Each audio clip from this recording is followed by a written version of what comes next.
Everything's good down there, right? Yeah, he could care less. Yep, back on the corner, you see a sign that says Visitor Center, just follow the arrows. Oh, okay, thank you.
by the property.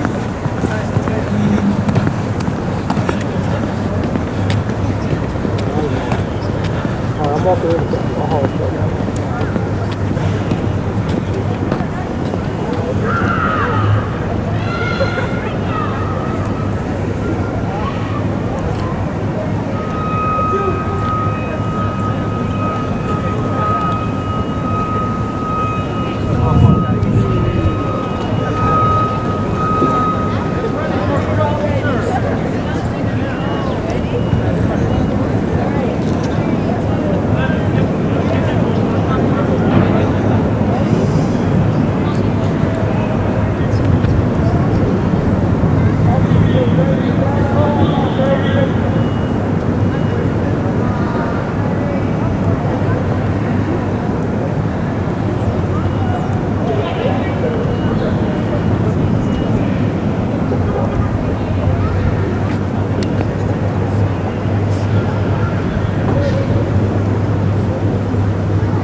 Lastly, I talk a lot because it's my job, but if you have questions, feel free to reach out to me. Questions, just raise your hand.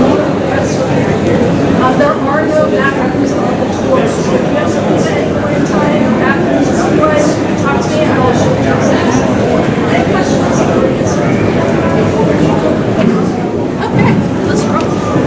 So y'all can follow me. We're gonna head up this escalator on the right hand side.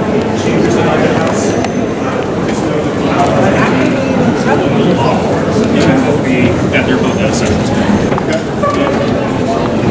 The tickets are good with the duration of $180. So in the next 2 years, that's a good shit.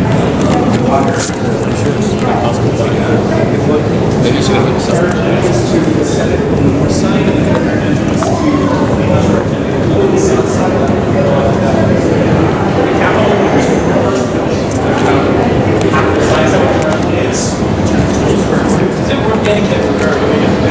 states are going to have into a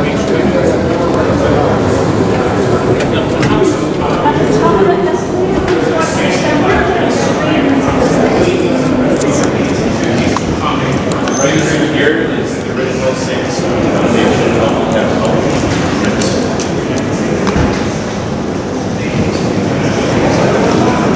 Right here.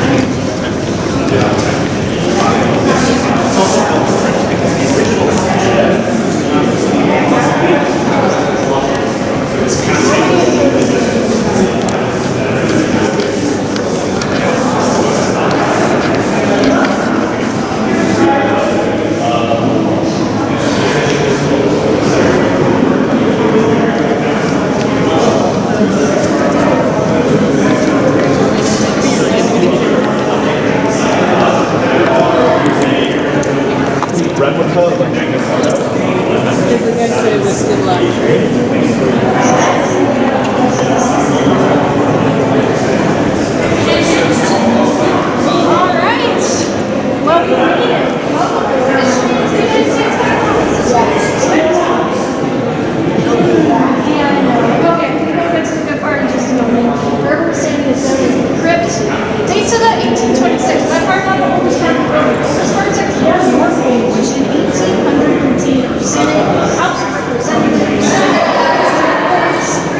But what we've set up here is meant to be symbolic as well. You probably should notice the white marble architectural, geographic foundation is also a moral foundation. Surrounding us are 13 statues. It's not quite the quadrant system of change. From the outset of the Declaration of Independence and the first Constitutional Convention, one statue for each of the 13 states. Does anyone know who is buried beneath the I heard a moan.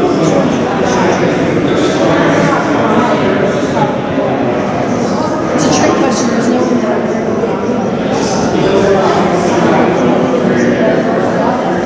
but the original intention was very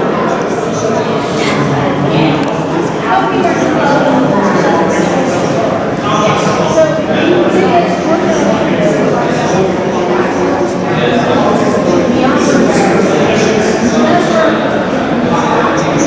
still set up the idea of what this building is meant to be. I mean, yes, this is the building that holds our Senate and House of Representatives as the building where we make the laws that govern the country, but it's also meant to be a bit of a temple.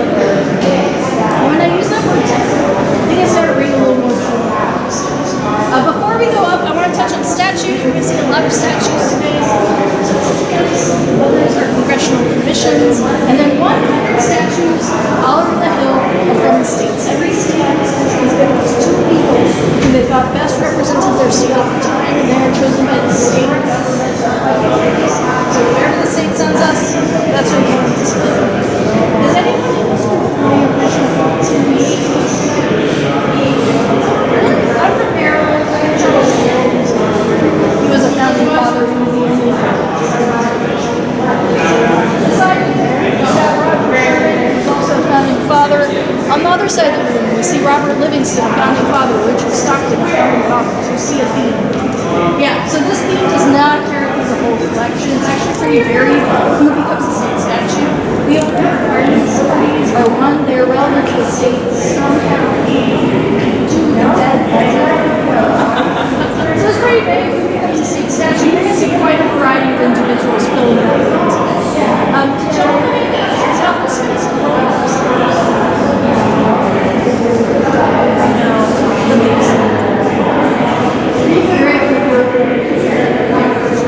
game plan. What we're going to do, we're going to head through the back door, we're going to head up some stairs. When we get to the top of the stairs, we're going to gather a number of big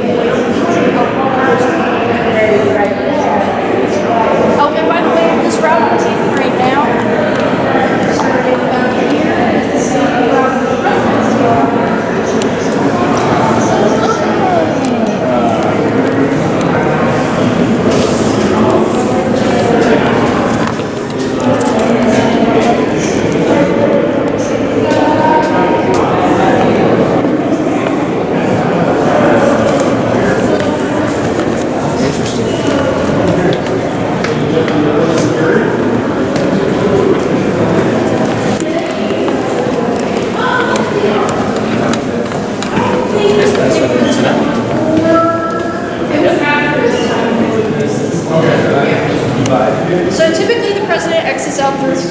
store to go out to a platform to swear in their listings.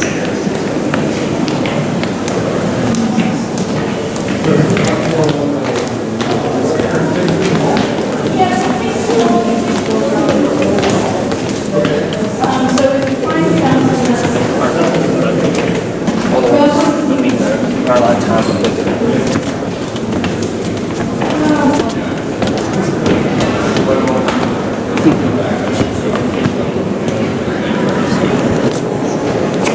Sorry, you're okay.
So welcome officially into the Rotunda. This is the gem of the Capitol.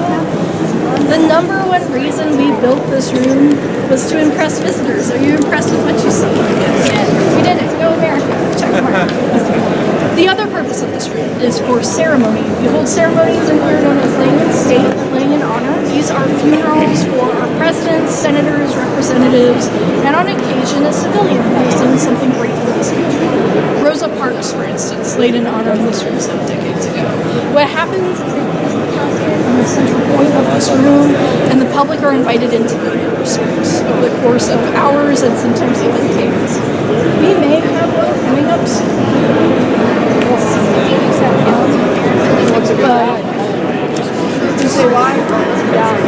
Oh, who died? No one's died yet, but Jimmy Carter's in hospice. President Jimmy Carter. So surrounding these ceremonies, though, today, surrounding us, there's a lot happening in this room, and that's intentional. Everything you see is trying to tell you the story of America as told by our Congress at particular points in time. Treat this room a bit like it's a history textbook from the 19th century. You'll see what I mean. But we're going to go through a lot of artwork in this room, but I want to start with the weirdest painting in this room.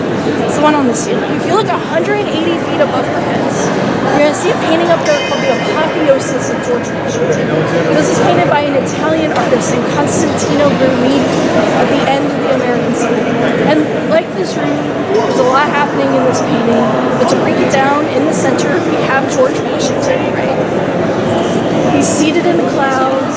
He's wearing a blue military uniform. He's being planted in his thousands. And what he's doing up there is being uplifted. I use that term specifically because that is what apotheosis means. It means to raise someone to that level of entity. If you think that's weird, it's but you have to remember we draw a lot from the ancient Romans. They had one of the first democracies in the Western world. So the idea is that we are paying homage to them and we borrow their architectural styles, their symbols, and even their gods. The god that George is imitating up there is Zeus. He's the king. That's great. You're right. Who's Zeus in Roman? Roman, I believe it's Jupiter. Yeah, you're right. Jupiter. So we're again Greek gods. Same thing, but different. They all are. So around George Washington, we then have 6 Roman gods and goddesses representing different aspects of America, like commerce, engineering, agriculture, the arts and sciences. Where we're standing, you can't see engineering pretty well. So the gentleman, he's shirtless. He's got this red loincloth around his hips. This is Vulcan, the god of the forge. He's representing industry. But like I said, this painting is so different from everything else in this room. It is so rooted in mythology. When you come down to our level, we're rooted in history, which kind of is its own mythology in a way. A lot of the paintings that we see here are painted with a lot of artistic license. Give you a second of that. But the first in the series that I want to talk about is it's these four paintings we want to talk about. These were made by John Trumbull. They were installed in 1824. They're all showing scenes from the American Revolution. First one in the series is the Declaration of Independence. We've seen this movie. Yeah, it's iconic. This is one of those mythologies. A lot of people think this is exciting. This is actually a presentation of silent pacifism. Behind us, we have the surrender of General Burgoyne after the Battle of Saratoga. This was America's first major military victory against the British during the war itself. The third is the surrender of Lord Cornwallis after the Battle of Yorktown. And then, if there is anything that you take from Unfortunate, please remember the fourth painting in this series. This is one of the most important paintings in this building. It is the resignation of General George Washington. So this is this moment after we've beat the British. Washington's not president yet. What he wanted to do was just retire from the military, from government, get out of the way. What he's doing here is returning all of his military power that he had during the war back to Congress, and effectively beginning a peaceful transfer of power. All that's nothing. And then we have these four paintings. These four are complicated, but on the surface it's pretty obvious that we're looking at exploration, colonization. They're themes that make sense for the period. When Congress commissioned these in the mid-1800s, right, we're expanding as a country, we're getting new territories, new states, and then removing indigenous peoples from their lands. And so Congress wanted to echo the past, bring it into the present. So we end up seeing earlier explorers like Hernando de Soto, who's the one on the white. This is also a great example of the terrible representation we see of indigenous peoples. You have to remember this is at a time that a lot of artists, when they paint indigenous peoples, they're just generalizing everything. 10 cultures just kind of becomes one. So this is just a great example. Just keep that in mind for these paintings. The second in the series is Christopher Columbus. The third depicts the Pilgrims. And then the last one, the woman in the white dress.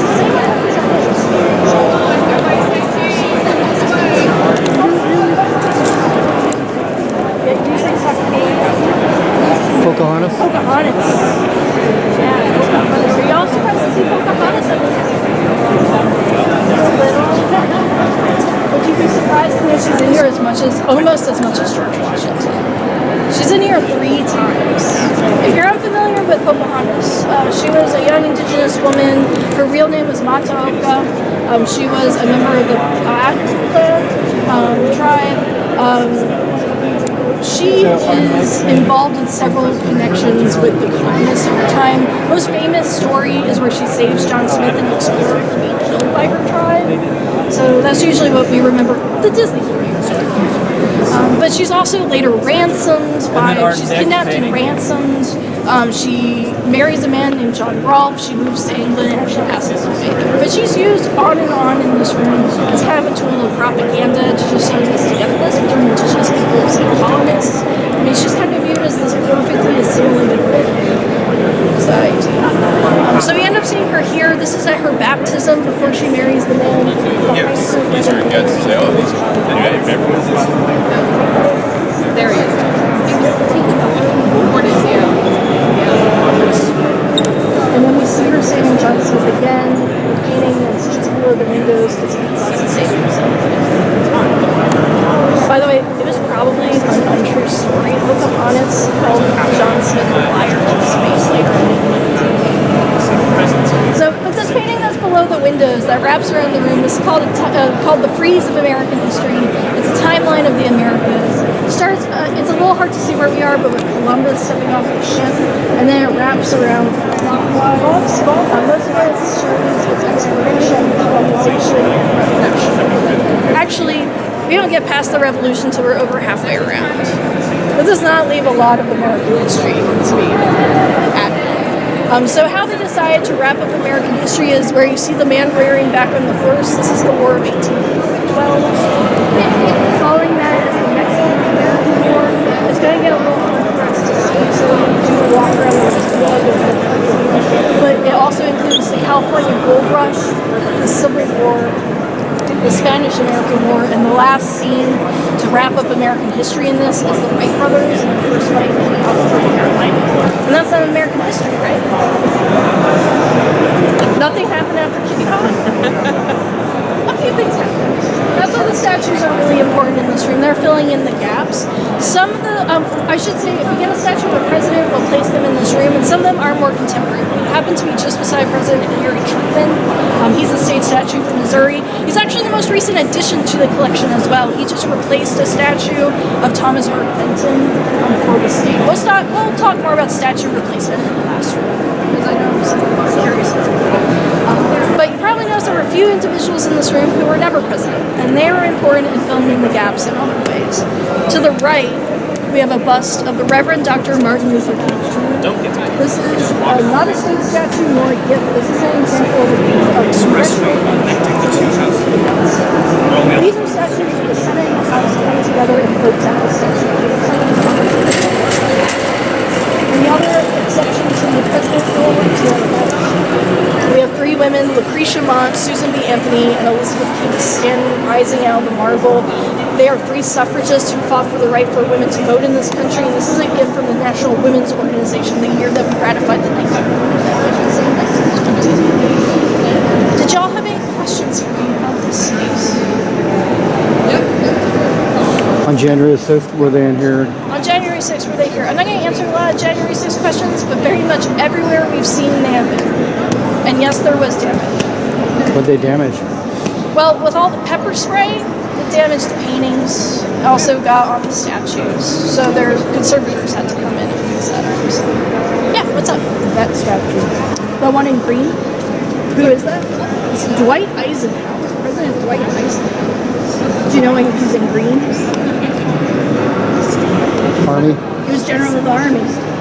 So state statues can only be made of two materials, bronze and marble. Some of the bronzes that you see, they're going to be different colors, sometimes for a symbolic reason, like Eisenhower. Others, like Truman, I mean, he's just a dark bronze. So there's no symbolic.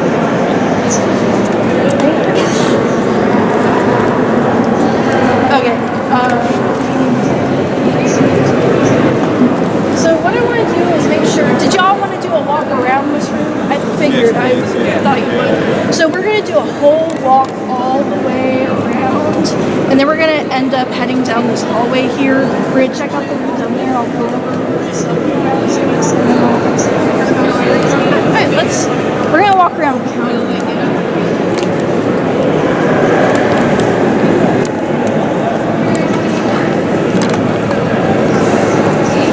I'm still working, okay.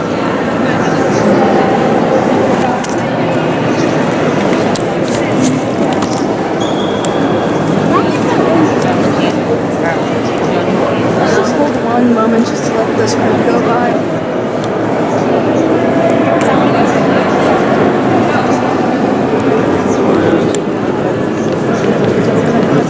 I lost half of my group earlier.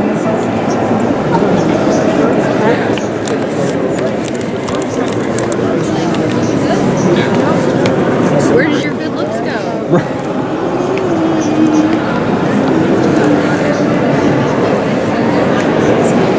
I think my intercom turned off. Oh, I'm muted right now. Oh, Yeah. I know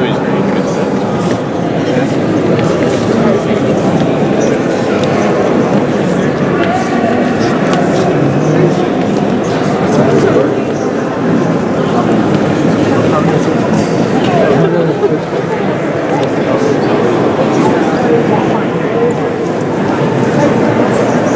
I will show you guys.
long after the inauguration.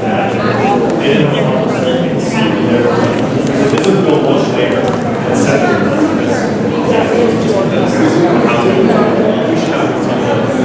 Just like the Senate. I don't know what the hallway that.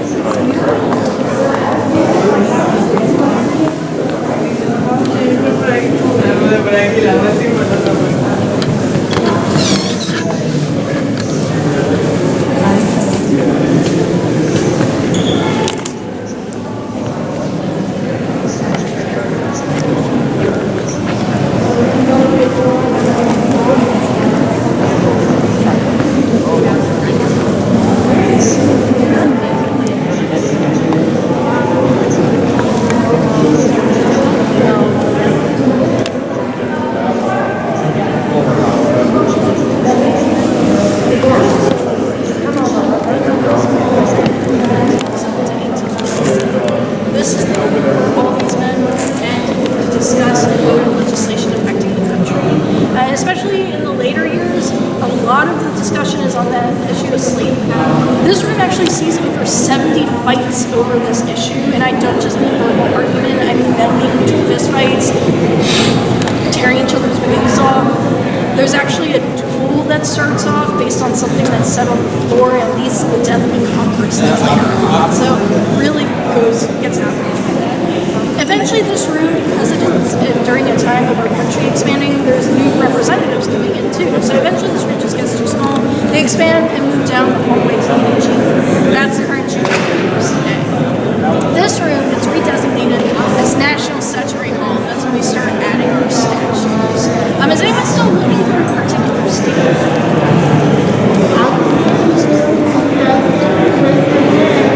Let's do a little YouTube.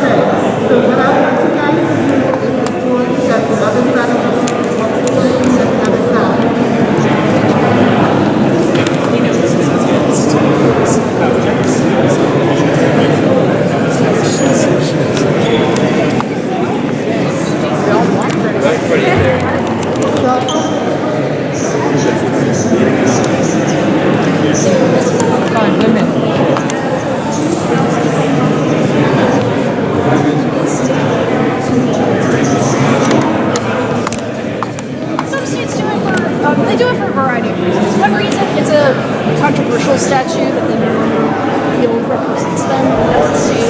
The other, sometimes someone's just faded into the background of history and isn't as well known. I'll give you two examples of this.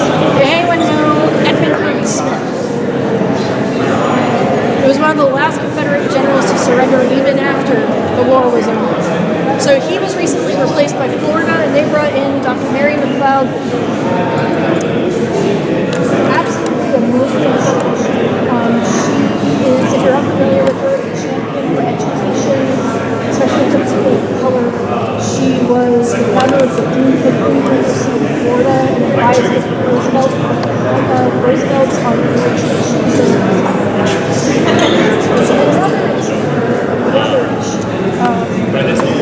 someone who's faded into the background. Does anyone know John Ingalls? Usually get one nod. How about Amelia Earhart? Amelia Earhart's just in the corner over here replacing John Ingalls. John Ingalls, he was a senator from Kansas. He ran a newspaper. But like I said, he's just kind of faded into the background of the state's history. Old statues return to the states. From there, they're put in the state house, a courthouse, a museum, perhaps a university. And then, yes, the new statues coming in. The gentleman with his hand on his hip with the mustache. He's Uriah Rose. Anyone know Uriah Rose? I've met one person who knew who he was the 5 years I've been here. He will be replaced with Johnny Cash, the musician, which is like kind of fun. Alexander Hamilton Stevens, the vice president of the Confederacy, will be leaving for Georgia. The proposal, it hasn't been passed yet, but the proposal will be former Congressman John. Other statues coming in include Reverend Billy Graham, who was a spiritual advisor for several presidents over the years. We will be getting Mary Cannon, Utah's first congresswoman. We will be getting Daisy Bates, the woman who organized the Little Rock Nine to help desegregate schools. She'll be coming in for Arkansas. Those are just a couple of names. Did y'all have any questions? questions before we start heading back downstairs? Who's Johnny Cash replacing? Uriah Rose. Yeah, so Uriah Rose, if you're curious, he was a lawyer for Arkansas. I believe he did a lot in founding the Bar Association for Arkansas, or at least getting up and going, is my understanding. It was Hillary's law firm, right? Rose law firm? Yes, it was, actually, yeah.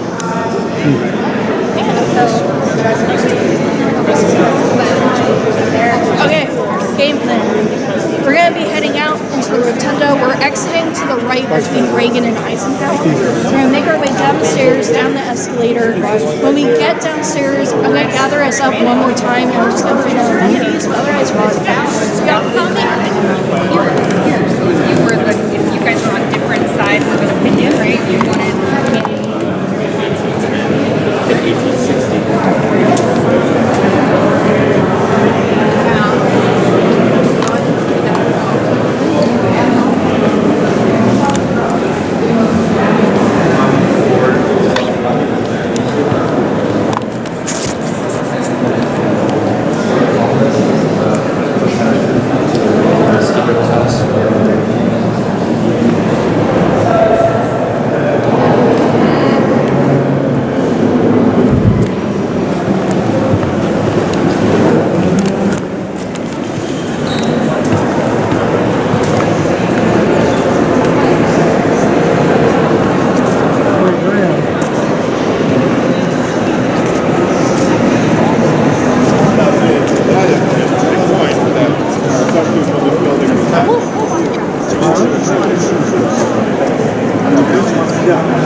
I've never even heard of that. Keno Junior High.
so much for coming to United States Capitol today. Thanks for coming on the tour. Before you go, this hallway has bathrooms, a gift shop, more bathrooms. Down where it says main exit, that's the main exit. If you want to spend more time with us, if you head downstairs, there is a museum behind the Statue of Freedom and a cafe. For headsets, if you'll do me a huge favor, when you give these back to me, take the green cord, hang on the same side as the black cord, just so they hang together. I don't collect them like that. If you had any other questions, let me know. But otherwise, enjoy the rest of your visits in DC, and thank you again. Thank you very much. Thank you, y'all. Thank you, thank you, thank you. Thank you so That much. staircase that we passed when we were, that big door, when we Yes. turned right, was that one of the main entry points for the January 6 riders? I mean, yeah. I mean, they were kind of everywhere we were. Yeah, it's So- that door. They yeah, have that they video of bashed them that. bashing that Yeah, coming that door into was it. bashed. And then the staircase to the left of it, is that what the staircase that they chased Officer Goodman up? When, No, that was a video? different one. a That was a different one, different okay. staircase, All right, thank yeah. you. Yeah, no problem. Have a great day. Come on up.